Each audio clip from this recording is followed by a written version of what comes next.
ng bayan, maasahan anumang panahon. Magandang oras po sa ating lahat. Narito na ang update sa lagay ng ating panahon ngayon at sa susunod na 24 oras. Sa kasalukuyan ay 4 na weather systems ang nakaapekto ngayon sa ating bansa. Una rito ang shear line, pangalawa naman ang intertropical convergence zone, pangatlo ang northeast monsoon o amihan, at ang panghuli naman ay yung mga localized thunderstorms. Dahil nga sa intertropical convergence zone o yung banggaan ng malamig at mainit na hangin, ay magiging maulap ang mga kalangitan na may mga kalat-kalat na pagulan na may mga kasamang thunderstorms sa buong Visayas, Caraga Region, Northern Mindanao, Zamboanga Peninsula, sa may Albay, Sorsogon, Masbate at Palawan. Pinag-iingat natin ang ating mga kababayan dyan, lalo na yung ilang araw ng inuulan dulot ng intertropical convergence zone, sa mga posibilidad ng mga biglang pagbaha at pagguho ng lupa, lalo na kung may mga katamtaman at minsan ay malalakas na pag-ulan. Samantala, nakaranas naman ang Metro Manila ng mga pag-ulan ngayong araw at ito ay dulot ng shear line. Kasama sa mga lugar na apektado ng shear line ay ang Calabarzon, ang Aurora. Kaya ang mga lugar dito ay makakaranas ng maulap na kalangitan na may mga kalat-kalat na pagulan at isolated thunderstorms. Posible pa rin ang banta ng flash floods at landslides, lalo na kung may mga katamtaman at malalakas na pag-ulan.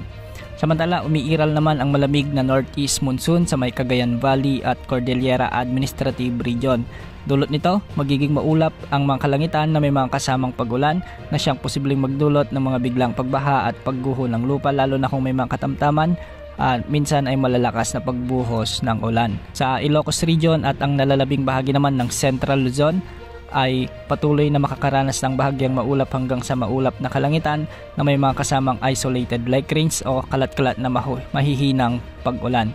Ngayong hapon nga ay nakakaranas ng mga pag-ambon ang ilang bahagi ng Ilocos Region at Central Luzon dulot ng amihan o northeast monsoon.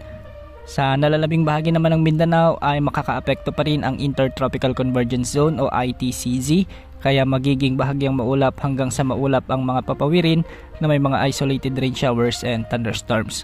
Dahil dito, may posibilidad pa rin o banta ng flash floods at landslides. Sa nalalabing bahagi ng Luzon ay magiging bahagyang maulap hanggang sa maulap naman ang mga kalangitan, at ito ay dulot ng easterlies o yung mainit na hangin mula sa karagatang Pasipiko. Posible itong magdulot ng mga kalat-kalat na pagulan at may kasamang thunderstorms, kaya posible pa rin ang banta ng flash floods at landslides, lalo na kung may mga umiiral na severe thunderstorms. Samantala, wala naman tayong namomonitor na anumang potensyal na LPA o bagyo na posibleng pumasok sa ating area of responsibility sa susunod na 3 hanggang 5 araw. Yan ang update sa lagay ng panahon. Ito po ang weather update ng bayan, maasahan anumang panahon.